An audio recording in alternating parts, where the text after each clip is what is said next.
स्वागत हमारे इस channel educator hub English with BK sir. दोस्तों, जैसा कि हमारा ये प्रयास चल ही रहा है कि आप सब तक वो सभी वीडियोस पहुँचें जो आपकी परीक्षा के लिए उपयोगी हैं, और हम अपने प्रयास में कंटिन्यू काम कर भी रहे हैं, मगर कुछ ऐसी डिसकंटिन्यूटी आ जा रही है जिसकी वजह से कुछ प्रॉब्लम्स क्रिएट हो रही है।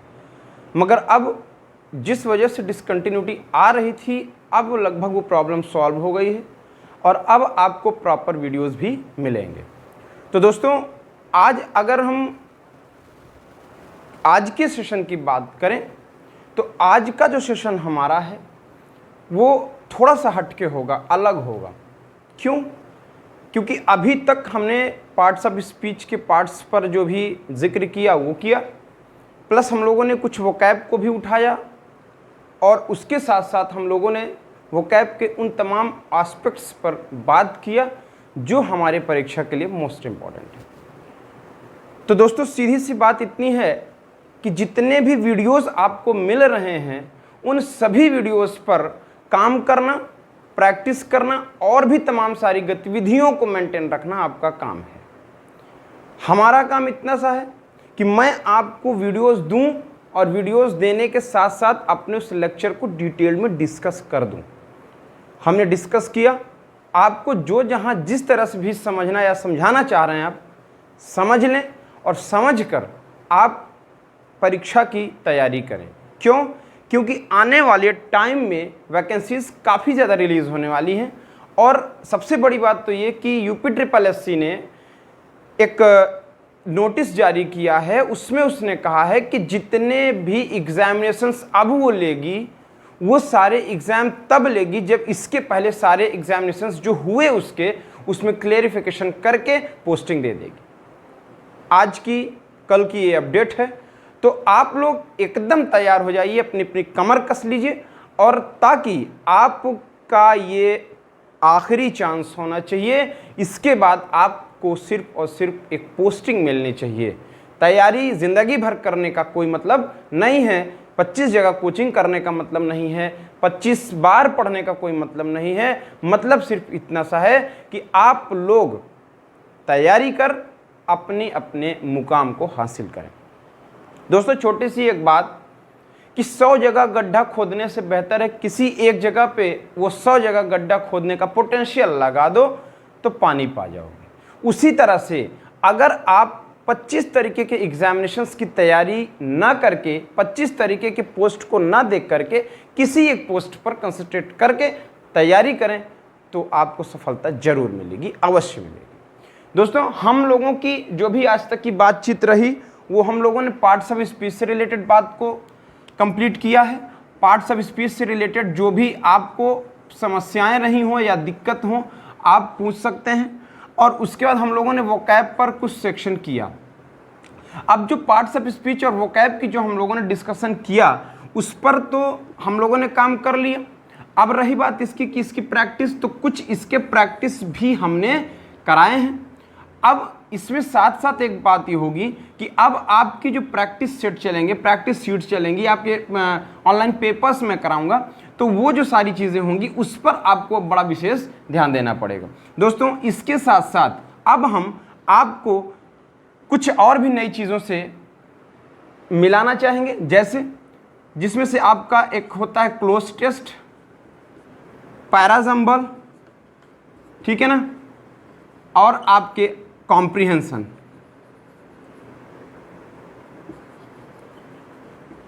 अब आपको इन 3 चीज़ों से मिलाऊंगा और इन 3 चीज़ पर भी काफ़ी काम करना है। जिस तरीके से आप मेहनत करते आ रहे हो उसी तरीके से अब आपको मेहनत करनी है। ये 3 चीज़ें मेंटेन कर लें और वोकैब का सेक्शन मेंटेन कर लें, एग्जामिनेशंस आपके हाथ से कहीं नहीं जाएगा। दोस्तों, आज की जो हमारी बात होगी वो क्या होगी, किस पर होगी, आइए उस पर हम डिस्कस करते हैं।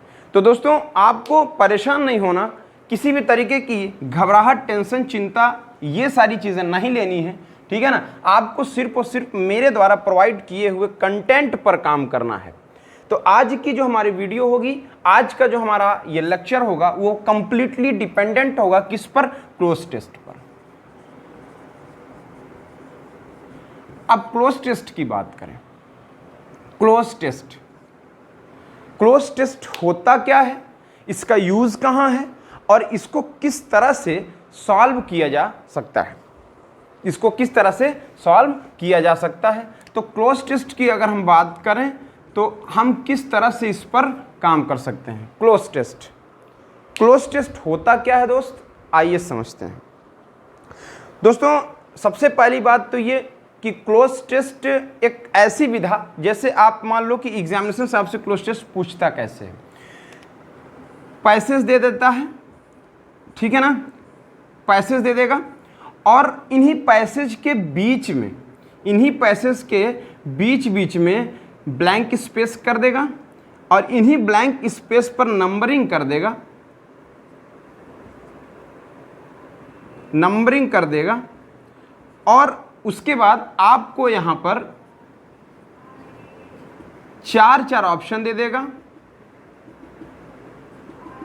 अब आपको यह ध्यान देना पड़ेगा कि इन ब्लैंक स्पेस पर, जितने भी ब्लैंक स्पेस बने हुए हैं, इन ब्लैंक स्पेस पर इन ऑप्शन के हिसाब से हमें क्या करना है, फुलफिल करना है।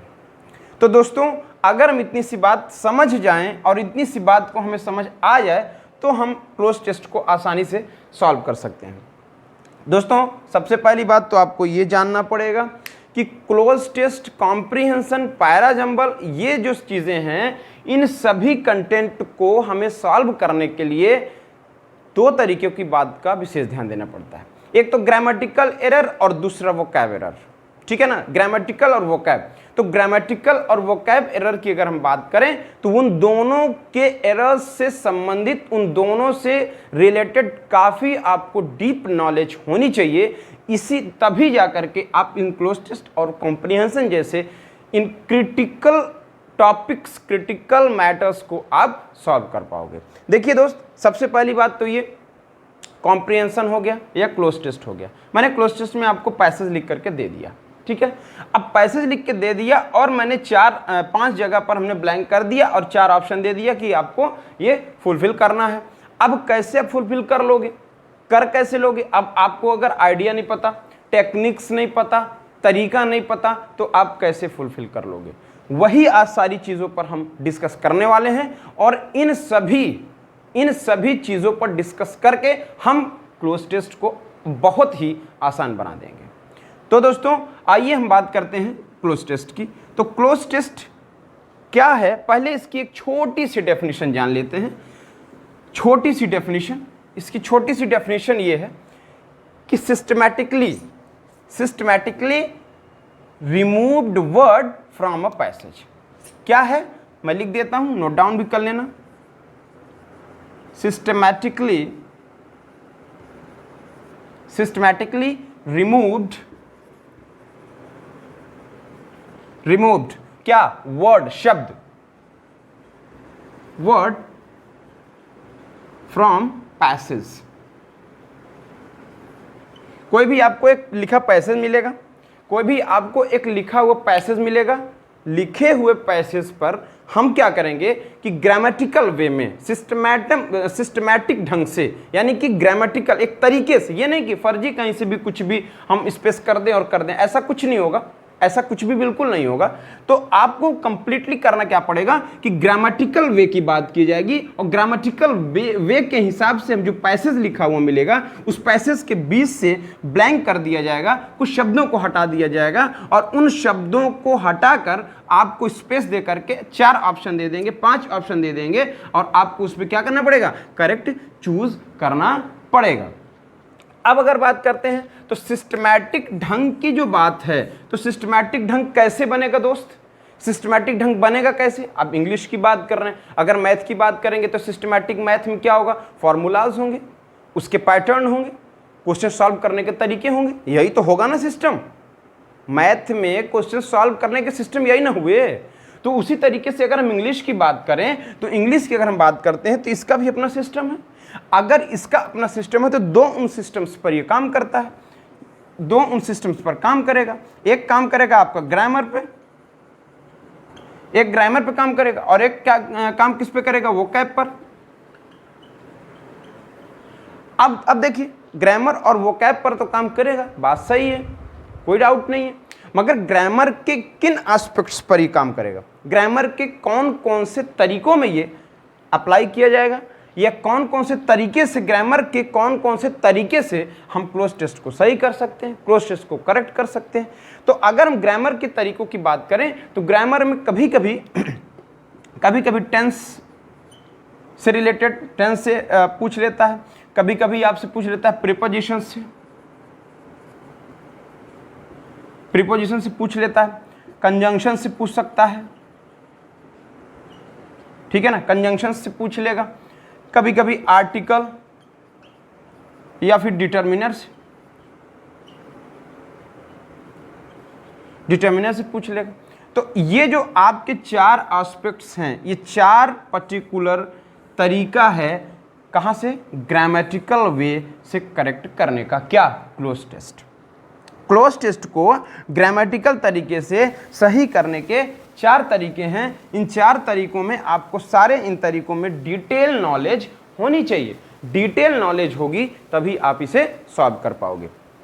टेंस से रिलेटेड आपको जानकारी होनी चाहिए, प्रीपोजिशन से रिलेटेड जानकारी होना चाहिए, कंजंक्शन से रिलेटेड जानकारी होना चाहिए, आर्टिकल और डिटरमिनर से रिलेटेड जानकारी होगी, तभी आप आने वाले क्लोज टेस्ट पर जो ब्लैंक स्पेस होंगे उस पर आप फुलफिल कर पाओगे, ठीक है ना। वोकैब की बात करें तो वोकैब में भी हमारे साथ कुछ और, जैसे कभी कभी कंफ्यूजिंग वर्ड्स पूछ लेता है, कंफ्यूजिंग वर्ड्स, ठीक है ना।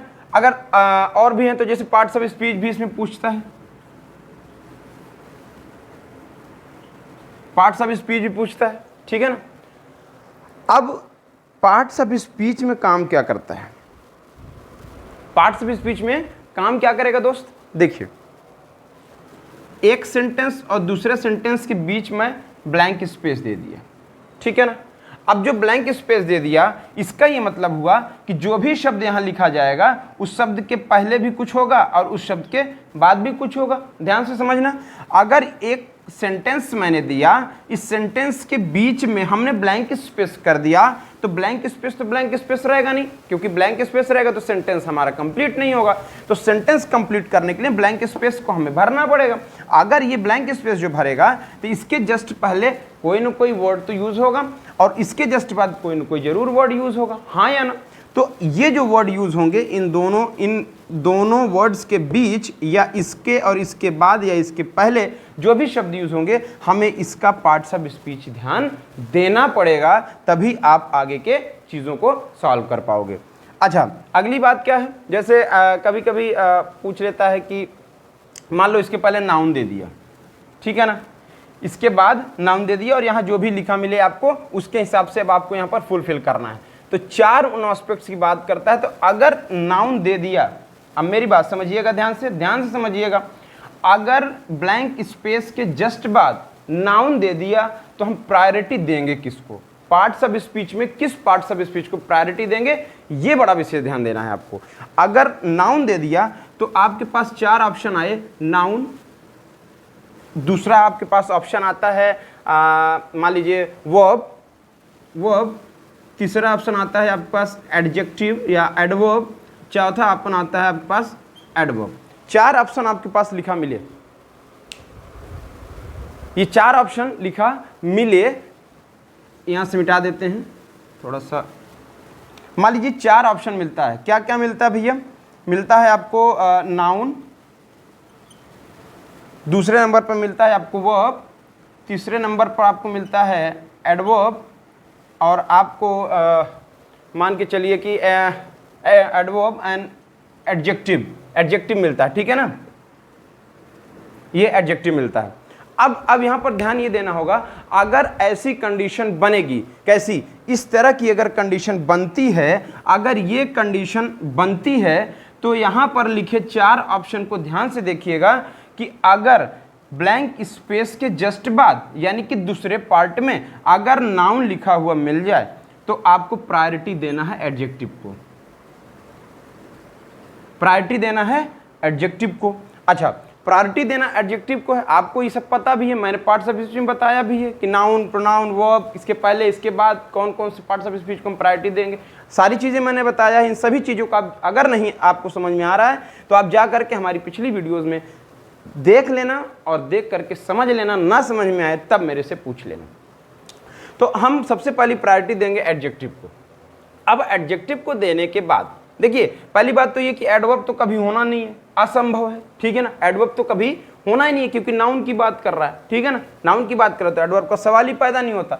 सवाल पैदा होता है नाउन और वर्ब की, ठीक है ना। तो अब वर्ब भी कभी कभी प्रायोरिटी में ले लिया जाता है। इस वर्ब को जब हम यूज करते हैं एज अ एडजेक्टिव, जब हम वर्ब को यूज करते हैं एज अ एडजेक्टिव, और जैसे ही हमने इसको एडजेक्टिव की तरह यूज किया, ध्यान से समझिएगा मेरे दोस्त, कि जैसे ही वर्ब को मैंने एडजेक्टिव की तरह से यूज किया तो ये पार्टिसिपल बनता है।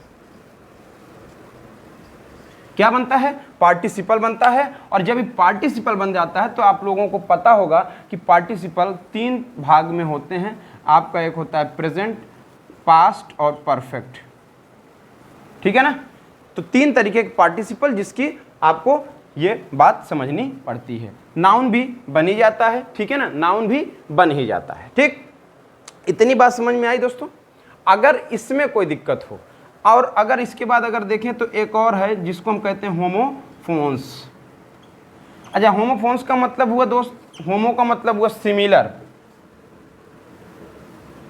फोन्स का मतलब साउंड, ठीक है ना। यानी कि होमोफोन्स का मतलब हुआ कि ऐसे शब्द जो सेम साउंड के हों, ठीक है ना, मगर मीनिंग तो डिफरेंट होती ही, ठीक है ना, मीनिंग अंतर होती है दोनों में, ठीक है। इतनी सी बात समझ आई, आप नोट डाउन कर लें, फिर मैं आगे चलता हूं।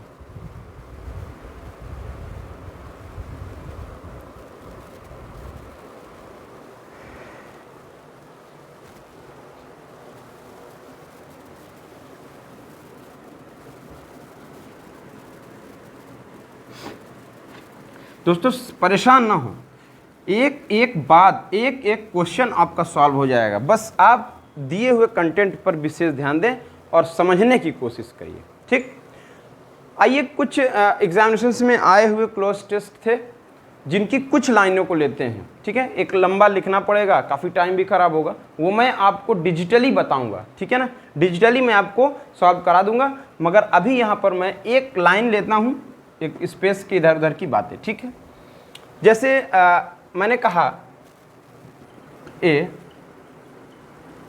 डिलाइट, राइट, ब्लैंक स्पेस दिया, और इसके बाद हमने कहा कि द इल्यूमिनेटिंग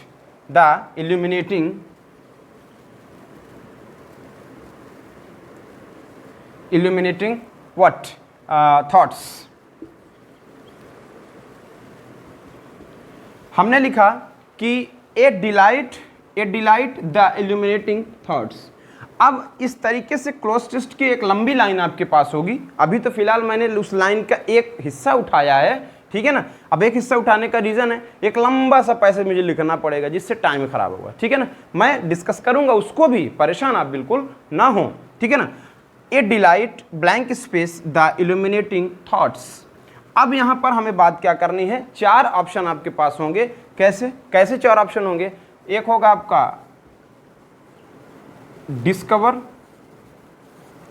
दूसरा आपका डिस्कवरी, तीसरा आपका रीडिस्कवर, चौथा आपका टू डिस्कवर। अब चारों ऑप्शन आप ध्यान से देखें, सेम कंडीशंस, सेम पैटर्न पर आपको क्वेश्चन होगा, दिया हुआ शब्द होगा। ध्यान से समझिएगा, सेम पैटर्न पर लिखी हुई बात और लिखा हुआ ऑप्शन, ठीक है ना। अब इसमें हमें यह समझना है दोस्तों कि आखिर लिखे हुए ये जो ऑप्शंस हैं पार्ट्स ऑफ स्पीच के किस पार्ट के हैं। सबसे पहली बात तो ये कि आपको लिखे हुए इन शब्दों के पार्ट्स ऑफ स्पीच को जानना पड़ेगा। क्यों? क्योंकि कभी भी लिखा हुआ क्लोज टेस्ट, लिखा हुआ पैसेज आप क्या करेंगे कि उसके ट्रांसलेशन से नहीं समझ सकते हैं। क्यों? क्योंकि ट्रांसलेशन पूरे पैसेज का नहीं होता। ट्रांसलेशन होता है सिर्फ और सिर्फ किसका? छोटे छोटे शब्दों का। पूरे पैसेज को तो सिर्फ समझना पड़ता है। बात समझ रहे हैं मेरी? समझना पड़ता है। क्यों? क्योंकि लिखे हुई लाइन में जो भी शब्द यूज किए जाएंगे वो नेक्स्ट आने वाले शब्दों के अकॉर्डिंग यूज किए जाएंगे। तो वहां पर जरूरी नहीं कि जो आपने वर्ब लिखा है वो वर्ब का ही काम कर रहा हो, या आप एडजेक्टिव लिखा एडजेक्टिव का काम कर रहा हो। कुछ भी वहां पर वो आने वाले अगले शब्दों के हिसाब से अपने कैरेक्टर को बदल लेता है, ठीक है ना। इसलिए हम वहां पर पूरी तरह से सिर्फ समझते हैं, अंडरस्टैंडिंग करते हैं, ठीक है ना। तो अंडरस्टैंडिंग करना है, और किस तरह से करना है? First of all you have to read passage. पहले जो आपको पैसेज पढ़ना है केयरली, ध्यान से आपको पैसेज पढ़ना है। इसके बाद उस पैसेज की लिखी हुई बातों को अंडरस्टैंड करना है, समझना है केयरली। ध्यान से आपको समझना पड़ेगा कि लिखे हुए शब्दों में कौन सा पार्ट्स ऑफ स्पीच काम कर रहा है। बात समझ आई? अब पार्ट्स ऑफ स्पीच को जस्टिफाई करना, या इसे हम किस तरीके से अलग कर सकते हैं, किस तरीके से छांट सकते हैं, या किस तरीके से हम इसको क्लियरफाई कर सकते हैं कि पार्ट्स ऑफ स्पीच में कौन सा पार्ट है, नाउन है कि वर्ब है कि एडजेक्टिव है, ठीक है ना। अब इसके लिए आपको करना ही पड़ेगा, मैंने आपको पार्ट्स ऑफ स्पीच के पिछले वीडियोस मेरे पड़े हुए हैं, आप जा करके देख लेना। मैंने वहां पर सब बताया है कि how can justify the parts of speech. Parts of speech आप कैसे करोगे, या how can find the parts of speech in written words and written sentence, right. अब यहां पर बात करें डिस्कवर की। डिस्कवर मतलब हुआ खोजना, यानी कि वर्ब की फर्स्ट फॉर्म हुई। बोलो हाँ, ध्यान से समझ लो कि वर्ब की फर्स्ट फॉर्म हुई। डिस्कवरी की अगर बात करेंगे तो डिस्कवरी आपको पता ही है कि नाउन हुआ, हाँ या ना। वाई लास्ट में आ जाएगा तो नाउन हो जाएगा, मैंने नाउन में बताया हुआ, जा करके आप मेरे वीडियो को देख लेना। रीडिस्कवर का क्या मतलब हुआ? बात तो वही हुई, बात तो वही हुई ना, वर्ब की फर्स्ट फॉर्म हुई। टू डिस्कवर यानी कि टू के साथ V1। अब मेरी बात समझो, हमने जो लिखा डिस्कवर वर्ब की फर्स्ट फॉर्म हुई, डिस्कवरी नाउन हुआ, रीडिस्कवर वर्ब की फर्स्ट फॉर्म हुई, यानी to discover to plus verb की फर्स्ट फॉर्म हुई। अब हमें ऑप्शन में तो पता चल गया, ऑप्शन में तो हमें पता चल गया कि कौन सा पार्ट्स ऑफ स्पीच है, नाउन है कि वर्ब है कि क्या है, ये तो हमें पता चल गया। अब हम आते हैं लिखे हुए पैसेज पर। अब लिखी हुई पैसेज को ध्यान से देखें तो लिखा हुआ a delight blank space the illuminating thoughts. Determiner की बात करें या आर्टिकल की बात करें, जहां भी लगा मिल जाता है तो इसके जस्ट बाद हमें नाउन ही लिखा मिलता है। एक के जस्ट बाद लिखा मिला हमें नाउन, और यहां भी हमने लिखा मिला द, इसका मतलब ये भी हुआ अपने आप में नाउन, इसका मतलब ये भी हुआ अपने आप में नाउन। अगर ये नाउन हुआ, अगर ये नाउन हुआ तो ये अपने आप में हुआ क्या? एडजेक्टिव। बोलो दोस्त, अगर ये हुआ अपने आप में नाउन तो हुआ ये एडजेक्टिव। कायदे से बात बदल गई ना, काम गड़बड़ हो गया ना, हुआ कि नहीं गड़बड़? तो काम पूरा गड़बड़ हो गया। अब काम गड़बड़ नहीं हुआ दोस्त, काम गड़बड़ नहीं हुआ है, काम गड़बड़ तो आपकी सोच में हुआ है। क्यों? क्योंकि ये जो मैटर है ना, ये जो सारा मैटर है, ये मैटर काम करता है सिस्टमैटिकली, सिस्टम पे काम करता है, रूल्स पर काम करता है, ग्रामर के उन तमाम कंटेंट और तमाम रिलेटेड रूल्स पर काम कर रहा है, ठीक। अब अगर ये नाउन रहा, ये नाउन रहा, तो कायदे से यहां पर नाउन लिखना मूर्खता हुई, यानी कि ये अपने आप में क्रॉस हुआ। बोलो हाँ, बोलो हाँ। अब अगर हमने कहा मेरे भाई ये भी नाउन रहा, ये भी नाउन रहा, और एक और हम नाउन लिख देंगे तो कितनी बड़ी बदतमीजी होगी, यू नो, बहुत बड़ी बदतमीजी होगी एक सेंटेंस में 3-3 नाउन का यूज करना। तो कायदे से नाउन नहीं लगा। दूसरी चीज देख लेते हैं, दूसरी चीज देख लेते हैं। अब यहां पर हमने कहा डिस्कवर, डिस्कवर V1 है, वर्ब की फर्स्ट फॉर्म है। बोलो हाँ, बोलो। ये डिलाइट है, डिलाइट है, बोलो। अब यहां पर वर्ब की फर्स्ट फॉर्म अगर हम यूज करेंगे तो हमें डिलाइट्स यूज करना चाहिए, हमें डिलाइट्स यूज करना चाहिए। क्यों? जैसे हमने कहा गो, ये प्लूरल फॉर्म हुई, हमने कहा गोज, ये हुआ सिंगुलर फॉर्म। बोलो हाँ। ये यहां पर हमने क्या किया है? डिलाइट यूज किया है। अब यहां पर हमें क्या करना पड़ेगा? मामला ये गड़बड़ हो गया फिर से, यानी कि वर्ब की फर्स्ट फॉर्म तो बिल्कुल नहीं लगनी, चाहे जो हो जाए, वर्ब की फर्स्ट फॉर्म तो बिल्कुल नहीं लगनी है, क्योंकि सब्जेक्ट ही अगर आपका नाउन ही अगर नहीं है उस तरीके का तो आप यूज कैसे कर दोगे।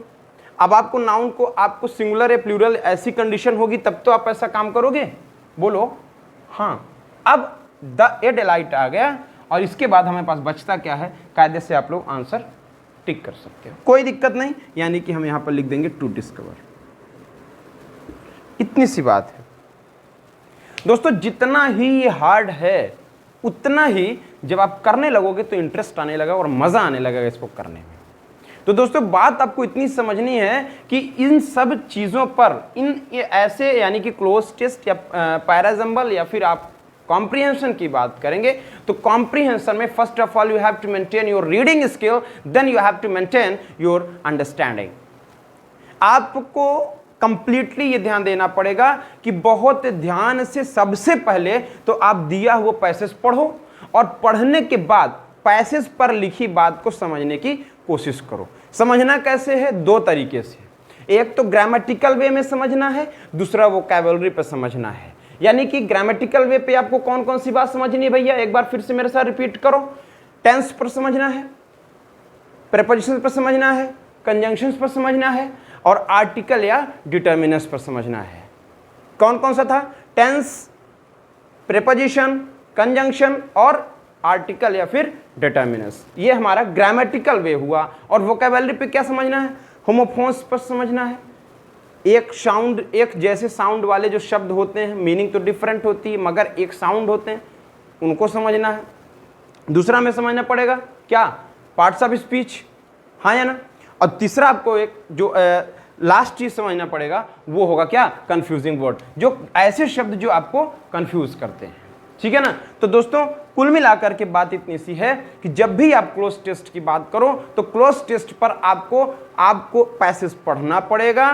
पैसेज पढ़ करके आपको उस पैसेज के बारे में सोचना और समझना पड़ेगा, तब आप जाकर के पैसेज को कंप्लीटली क्लियर कर पाओगे।